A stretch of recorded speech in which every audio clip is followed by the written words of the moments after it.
அனைவருக்கும் வணக்கம். நாம் இப்போது ஆடி மாத ராசி பலன்களை பார்ப்போம். முதலில் மேச ராசியை பார்ப்போம். மேசராசி நேயர்களுக்கு வேலை வாய்ப்பு கிடைக்கும். வீடு, வாகனம், சொத்து, விபத்து இதை வாங்கக்கூடிய ஆற்றல் உண்டு. அரசு சம்பந்தப்பட்ட காரியங்களில் வெற்றி கிடைக்கும். குடும்பத்தில் கணவன் மனைவிக்கு இடையில் மனக்கசப்பு ஏற்படும். அதன் வருவாய் விரயம், வருவாயில் தடை இதெல்லாம் ஏற்படும். வெளிநாடு செல்லக்கூடிய யோகம் உண்டு. தூக்கம் கெடும். இருந்தாலும் எல்லா பிரச்சனைகளிலிருந்து மீண்டு வரக்கூடிய ஆற்றல் மேசராசிகளுக்கு உண்டு. அடுத்தது ரிஷப ராசி. ராசி அதிபதியாகிய சுக்கிரன் கேதுவுடன் இருப்பதாலும் ராசியில் உள்ள செவ்வாயை சனி பார்ப்பதாலும் பலவிதமான நெருக்கடிகளை சந்திக்கும் நேரம் இது. இருந்தாலும் பண வருவாய் உண்டு. அதனால் அனைத்து விதமான பிரச்சனையும் சரிகட்டும் யோகமும் உண்டு. அடுத்தது மிதுன ராசி. தொழிலில் சரியான முடிவுகள் எடுக்க முடியாத நிலையால் தூக்கம் கெடும்.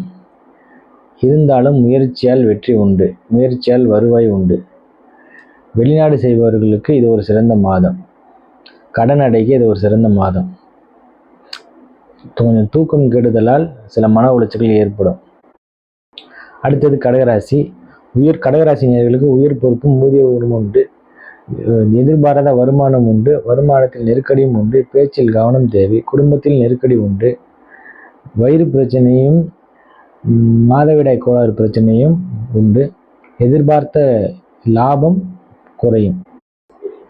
அடுத்து சிம்மராசி. சிம்மராசி நேயர்களுக்கு மறைமுகமான நல்ல பலன்கள் கிடைக்கும். வெளிநாட்டில் வேலை, வெளிநாட்டு படிப்பு, வெளிநாட்டில் முதலீடு, வெளிநாட்டு குடியுரிமை இதற்கு ஏற்ற காலம், இதை பெற ஏற்ற காலம் வரும். தொழிலில் சிறு சிறு நெருக்கடிகள் வந்துவிட்டு போகும். இருந்தாலும் மாதத்தின் பிற்பகுதியில் நல்ல வருமானம் ஈட்டக்கூடிய மாதம் இது. அடுத்து கன்னிராசி. கன்னிராசி நேயர்களுக்கு வேலை செய்யும் இடத்தில் சிறு சிறு முரண்பாடுகள் வந்து போகும். அவர்களுக்கு புதிய தொழில் தொடங்கக்கூடிய எண்ணங்கள் ஏற்படும். தந்தையுடன் முரண்பாடு ஏற்படும். தந்தைக்கு மருத்துவ செலவு ஏற்படும். தூக்கம் கெடும். விரைய செலவுகள் ஏற்படும். இருந்தாலும் இரண்டாவது தொழில் செய்யக்கூடிய நல்ல வாய்ப்புகள் ஏற்படும். அடுத்து துளாராசி நேயர்களுக்கு. துளாராசி நேயர்களுக்கு புதிய வேலைகள் கிடைக்கும். பொருளாதாரத்தில் சிறு சிறு பிரச்சனைகள் உண்டு. குடும்பத்தில் சிறு சிறு பிரச்சனைகள் உண்டு. குழந்தைகளை பற்றிய சிந்தனை ஏற்படும். வீடு, மனை, வாகனம் இதெல்லாம் வாங்கிறதுக்கு ஏற்ற காலம் இது. அடுத்து விருச்சிக ராசி நேயர்களுக்கு. விருச்சிக ராசி நேயர்களுக்கு மனதிற்கு பிடித்த வேலையும் தொழிலும் அமையும். வண்டி, வாகனம், வீடு கட்ட ஏற்ற மாதம் இது. தூக்கம் கெடும். கணவன் மனைவிக்கு சிறு சிறு பிரச்சனைகள் வந்து போகும். அடுத்து தனுசு ராசி நேயர்களே. தனுசு ராசிக்கு மறைமுகமான தன வருவாய் ஏற்படும். திடீர் அதிர்ஷ்டம் ஏற்படும். புதிய தொழில் ஒப்பந்தங்கள் ஏற்படும். உடலில் சிறு பிரச்சனைகள் ஏற்படும். அப்படி தந்தை வழியில் சிறு சிறு பிரச்சனைகள் ஏற்படும்.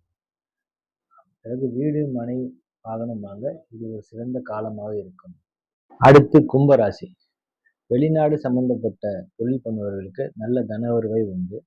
உடல் வலியும் உண்டு. சிறு சிறு கணவன் மனைவிக்கு சிறு சிறு பிரச்சனைகள் உண்டு. வாகன பழுது உண்டு. தொழிலில் நெருக்கடியும் உண்டு. வங்கியில் கடன் கிடைக்கும். அரசு பணி கிடைக்கும். கணவன் மனைவிக்கு சிறு சிறு வாக்குவாதம் உண்டு. இருந்தாலும் மாதத்தின் பிற்பகுதியில் நல்ல தன வருவாய் உண்டு. அடுத்து மீனராசி. மீனராசி நேயர்களுக்கு சொந்த வீடு வாங்கும் யோகம் உண்டு. திருமணமாகும் யோகம் உண்டு.